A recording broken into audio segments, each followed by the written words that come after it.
and to all of you who came out this evening to support the work of Magen David Adom. And thank you, Alan, for inviting me to speak about my recent solidarity mission to Israel with MDA UK. Before I give you an overview of my trip, I'd like to play a brief video testimony of MDA volunteer, paramedic and former paratrooper commander Ophir Tov, who was almost killed on that dreadful morning of the 7th of October. We met Ophir when we visited the MDA station in the city of Sderot. As Alan already pointed out to you, Sderot lies 1 kilometre from the northeast end of the Gaza border with Israel.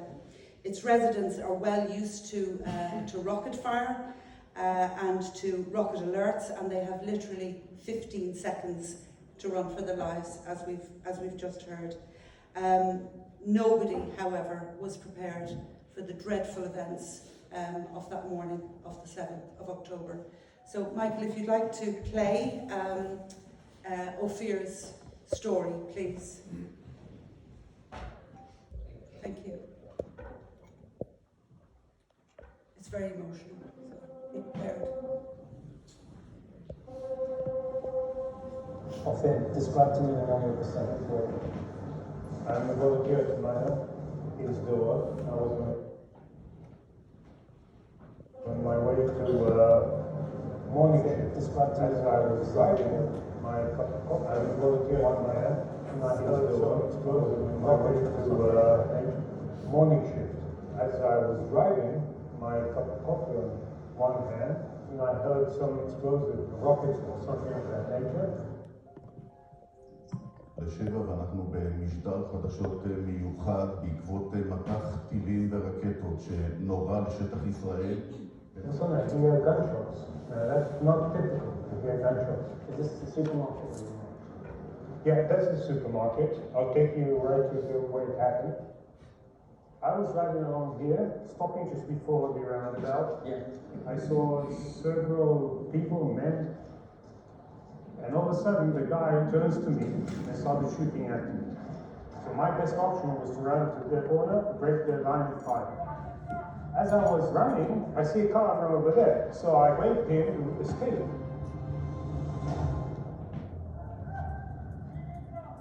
When you shot at, you hit the ground. It takes 3 seconds to get somebody to have you in their sights. Where were you going at that point? They look for the nearest point where I can stop his line of fire, trying to get things between me and them. So as I was running, they were already keen on somebody else coming up that way. And I said to her, come over here. I opened the door. I said, get out and run. She had a boy with her. He ran straight through the building to the other side. That's what saved me. The terrorists were already over here. As I ran along, I went crazy shouting for people that they're terrorists and to hide. So I went around the building and I came back. They weren't here, they already left. And I saw the massacre that they did to the white car. They shot them so much in the head that you didn't have a head left. You know, it was like with anger and fury, not human. The first thing I thought is, how can I help the people? Because I was looking for wounded. So I went to even look for a pulse. And I said, gosh, they have no pulse. Don't you see they've got no head? How can they have a pulse? I saw that the car was open, and I saw that my phone, they'd taken my phone, they'd taken my stuff. I picked up this shirt, put it on, and went through the buildings to Mother. Help me understand, if you can, what this shirt means. Why is this shirt important?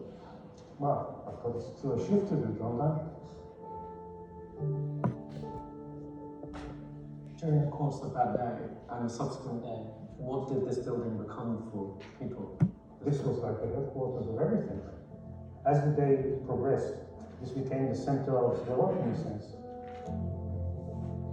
Later that Saturday, we started getting in with the ambulance, with the armored ambulance, and we started grouping the bodies over here on the asphalt. We had the whole mortuary, if you may. This was a mortuary. Yeah, over here. Yeah, and the worst was when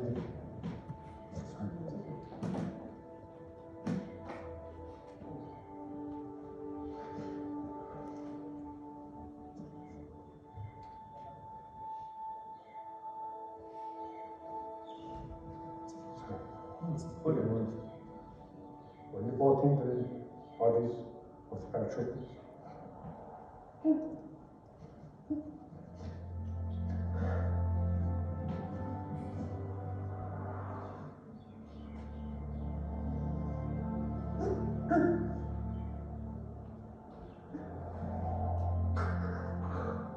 The worst thing was when they brought in the paratroopers' bodies. For me, that was the worst.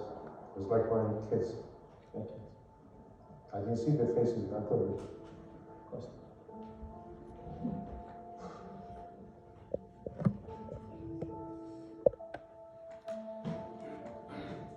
Volunteering makes you an actor in the world, you make a change. And that's what we're about. We're making a change. In essence, MDA is the Jewish and Israeli spirit. The Jewish and Israeli spirit. Jewish and Israeli spirit, exactly. Thank you.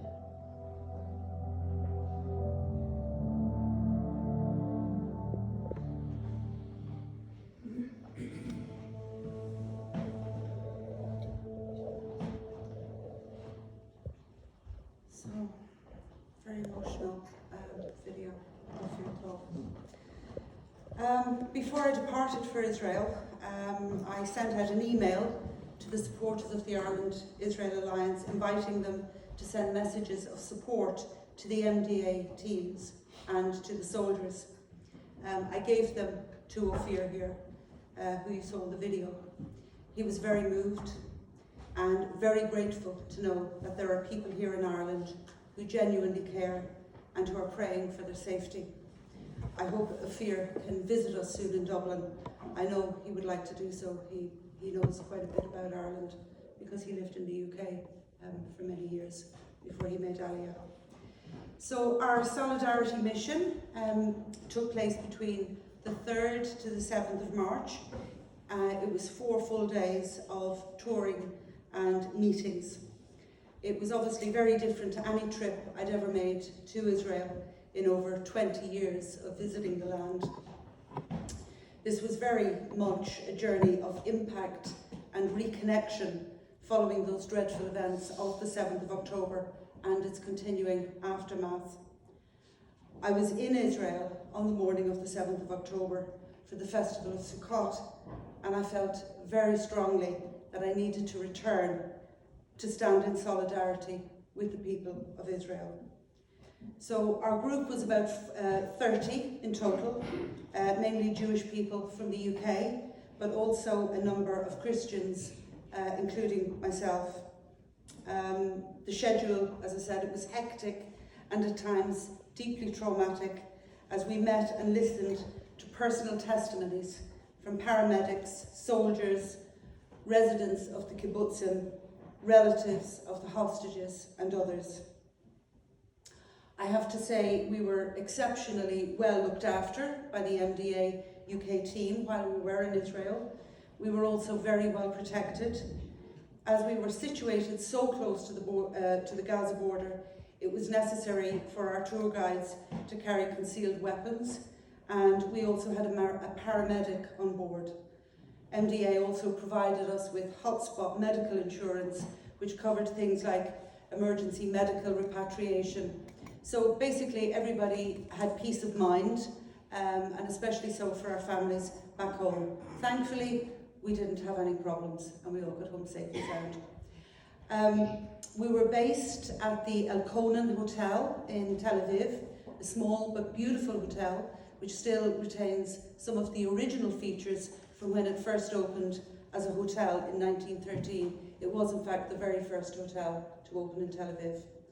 Unfortunately, however, we had no time to enjoy it because our schedule began very early, and with a late afternoon return to the hotel for a quick freshen up, we often didn't get back until close to midnight. So our first day included a geopolitical briefing at Moshav Netiv Hashara by Special Forces veteran Aaron.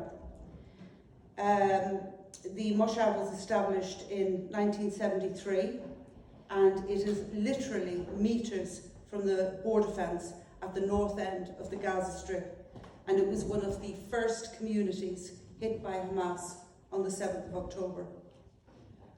Under the cover of rocket sirens, 3 Hamas terrorists came over the fence on hang gliders and went on a killing and burning spree, murdering 20 people. 17 inside the community, 2 on the beach, and 1 riding home on a bicycle. One elderly couple had a rocket-propelled grenade fired into their home. The fire and the heat was so intense that no DNA was recovered of the woman. And although the family Satshiva Bilhal Yakovi is still officially missing. I would hear more stories of disappeared people at Kibbutz Be'eri. Aaron was in his bomb shelter with his family that morning as the rockets, together with the paragliders, came across the fence. For hours, all they could hear was shooting and explosions outside. I can't begin to imagine how terrifying that must have been, but Aaron said that many of them had been expecting something like this for some time. They just hadn't realised quite how barbaric and cruel Hamas could be. Now, he said, everyone in the communities around the Gaza envelope had their eyes wide open. Prior to 7th of October, 350 families lived at Netiv Hashara. The families are now spread out in hotels in other parts of the country. Currently, less than 50 people live in the Moshav, but no children, no families. Their lives have been completely uprooted.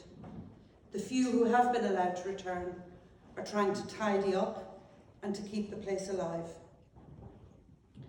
Everywhere we went, fruits and vegetables hung low and heavy on the trees and shrubs, waiting to be harvested. It was heartbreaking to witness. Netiv Hashara is a beautiful area, close to the beach and a small lake, but for now, it remains a closed military zone. For me, personally, what came across very clearly throughout our 4-day trip was that the people who live in this area, as I said, part of what's known as the Gaza envelope, are very strong, very resilient, very hardworking, and they have a deep love and connection to the land of Israel. I also noticed they have a very strong connection to their animals. I'm an animal lover myself, especially dogs, so I notice these things. They have a deep respect for their animals. Hamas also murdered their animals. Hamas came to steal, kill, and destroy. Had Hamas had the time and opportunity, I have no doubt, they would also have destroyed the greenhouses, the irrigation systems, the houses, everything in their path. Thankfully, they were stopped. I am now convinced more than ever that Hamas is not interested in land, only in killing the Jewish people and destroying everything they have built and everything they cherish and hold dear. I also noticed something I'd never truly appreciated before, and that is how physically beautiful this part of Israel is, even though it's essentially a desert area. Close to the sea, gentle breezes, a warm climate, abundant trees and flowers, fruits and vegetables, close-knit community life. But for now, at least, the incongruous sounds of war were close by. Throughout our briefing, Iran would often quickly stop mid-sentence and look in the direction of Gaza as we listened to the low rumblings of war, the mortars tanks and helicopters in the near distance. He told us we had 10 seconds to run to the nearest bomb shelter should the sirens go off. Failing that, we should immediately lie flat on the ground with our hands over our heads. Thankfully, that wasn't necessary. Eran and everyone we met throughout the 4 days told us that the psychological damage was taking the worst toll. All of the children in the community around the Gaza envelope have post-traumatic stress disorder.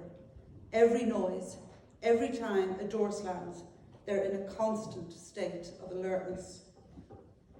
Eran told us that the price they pay for living there is very high, but it's a price they're willing to pay, and I don't blame them. I salute them, and I continue to pray for them, as many of us do, that they can return to their communities in peace and safety. The 900 or so displaced community members of that moshav are now eager to return to try and rebuild their lives, but they must be able to do so in safety. Before we left the moshav, Eran recalled his own family history in Poland. He said very matter-of-factly, "They want to kill me because I'm Jewish. We can't let this happen again. If we leave, the hate will just chase us." Our next stop was Kibbutz Be'eri. Again, it's a beautiful place, filled with rich vegetation and lush grass, and is a true testament to the Jewish people returning to their land and making the desert bloom. Our guide, Hugo, who is a resident of Be'eri, remarked that living there was 95% heaven and 5% hell. You can see clearly Gaza in the distance from the perimeter of the kibbutz, a short 5 kilometers away. Before the 7th of October, 1,200 people lived in Be'eri. Now there are 100 people. There are no children. It's almost impossible to imagine the sheer barbarity and cruelty of what took place there on the 7th of October. As we entered the kibbutz, we saw an archaeological team searching for human remains 5 months on. Many people are missing, unaccounted for. Hugo told us they don't actually know if some of the missing have even been taken hostage or not, as Hamas don't give names. Only a few weeks ago, 4 months after 7th of October, they were still finding human remains on one of the roads. The search for human remains continues to this day. A staggering 319 terrorists were killed in Kibbutz Be'eri. At least 5 Be'eri residents remain in captivity. Hamas chose Simchat Torah to commit their atrocities. The mockery, the psychological cruelty is in many ways worse than the physical, as those we met along the way repeatedly testified. As we walked through Kibbutz Be'eri, past the blackened, hollowed out houses, riddled with bullet holes and blackened by fire, I couldn't help but notice the incongruous sounds of birdsong in the trees above. Hugo said the only reason he and his family survived was because their house was hidden away behind a group of these trees. His testimony was gut-wrenching. They came to rape us, he said. They came to rob us. They came to kill us. There are no uninvolved people. We knew many of these Gazans who came in for work every day. He continued, unlike the Palestinians who won't recognize Israel, I used to believe in a two-state solution. How can I believe that now? We, the peaceniks, would give money to the Palestinians, take them for hospital treatment, and all that time, the Gaza workers on our sites were drawing detailed maps of who lived in which house, what the design of the house was, whether they had pets, etc. There were no uninvolved civilians.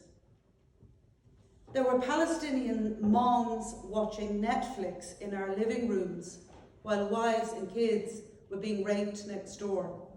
Ordinary people going through our fridges, 10-year-olds with Kalashnikovs shooting to intimidate us. And then to see the big celebrations back in Gaza as hostages and murdered rape victims were dragged back into Gaza on pickup trucks and motorbikes, being spat upon. The attack, he said, was not against the state of Israel. The attack was against the Jewish people. As we solemnly walked through the kibbutz, we were asked to be sensitive to the remaining residents. Many of them feel their kibbutz is becoming like a safari, and it's perfectly understandable they should feel this way. And so there are conflicting emotions that veer between, on the one hand, recognising the importance of allowing journalists and groups like ours in order to keep their plight alive in the public consciousness and retaining their privacy. We also visited the Nova Festival site, a festival of music and peace, where 360 youngsters were raped, mutilated, and murdered in such a barbaric way, it beggars belief. Many of them were taken hostage into Gaza. We had an opportunity there for both Jewish and Christian prayer. One of the group commemorated the second anniversary of his father's passing by lighting a candle and saying the Kaddish, followed by one of the Christians in our group saying a prayer for the state of Israel and for the Jewish people. All of this was carried out to a loud backdrop of mortars in the near distance and helicopters overhead. Later that evening, I had the opportunity to meet and speak with Gal, the brother of Guy Gilboa Dalal, whose younger brother was abducted from Nova. Gal told me they were at the music festival together, but that they were briefly separated. Gal escaped, but his brother was kidnapped. I told Gal that I was from Ireland and that there were many people from across all communities here in Ireland who supported him and the people of Israel. But really, it was difficult to know what to say to him. Words were not enough. The sadness and desperation in Gal's eyes told me everything I needed to know. We also visited Hostage Square, located in front of the Tel Aviv Museum of Art. The square features art installations and banners highlighting the plight of the hostages and calling for their release. Again, it's difficult to put into words the tangible atmosphere of heavy pain and despair in Hostage Square. A tree with yellow ribbons and messages from families to their loved ones flutters in the breeze, and beside it a woman plays solemn notes on a piano belonging to one of the hostages, Alon Ohel, who was a talented young piano player and due to start at music college. Visiting Hostage Square is like a kick to your gut. It centres the emotions of traumatised families, desperate for their loved ones to be returned. We also had an opportunity to volunteer on a farm, picking chili peppers. On the farm, we visited many of the overseas workers who weren't executed or taken hostage on the 7th of October, returned home. Many of them were Thai nationals. Additionally, half of the 106 labourers lost were Gazans arrested for aiding the atrocities against their employers. All of the farmers are desperately in need of labourers. A testament to the renewed unity of the Israeli people is that people from all walks of life, young and old, now volunteer some of their spare time on the farms every week. All that said, we did have some more light-hearted moments, one of which was a cooking therapy workshop with Israeli chef Ashiveh Siag, I hope I'm pronouncing that correctly, from Freddie Culinary School. After the intensity of the previous days and having at this stage bonded with many of the others in our group, we were able to laugh heartily at our own and others' initial botched attempts at cooking a range of dishes. But it was important. It was important to be able to laugh and just to wind down after what we witnessed and been listening to. Other highlights briefly were meetings with Israel's First Lady, Michal Herzog, at her residence in Jerusalem, as well as a meeting with the indomitable Fleur Hassan, Deputy Mayor of Jerusalem, who I've met before. She told us she's not running for local elections this time around and is looking at entering national politics, so watch this space. I think I'll just finish by saying that Israel, the people of Israel, they're traumatized. They're a traumatized nation at the moment. Although they're very strong, they're very resilient, they're traumatized, and they feel very much alone. And I'm sure that today they feel even more alone than they did a few weeks ago. Israel needs our support. On a very practical level, for example, they badly need more bulletproof ambulances. And so I would continue to encourage you to continue to support MDA Ireland. And I'm sure Alan will speak more on that subject. There is another solidarity mission taking place. Provisional dates are the 2nd to the 6th of June. So if I've put some leaflets over here, so please feel free to pick up one, and details of the mission and other initiatives that they do are here. So thank you.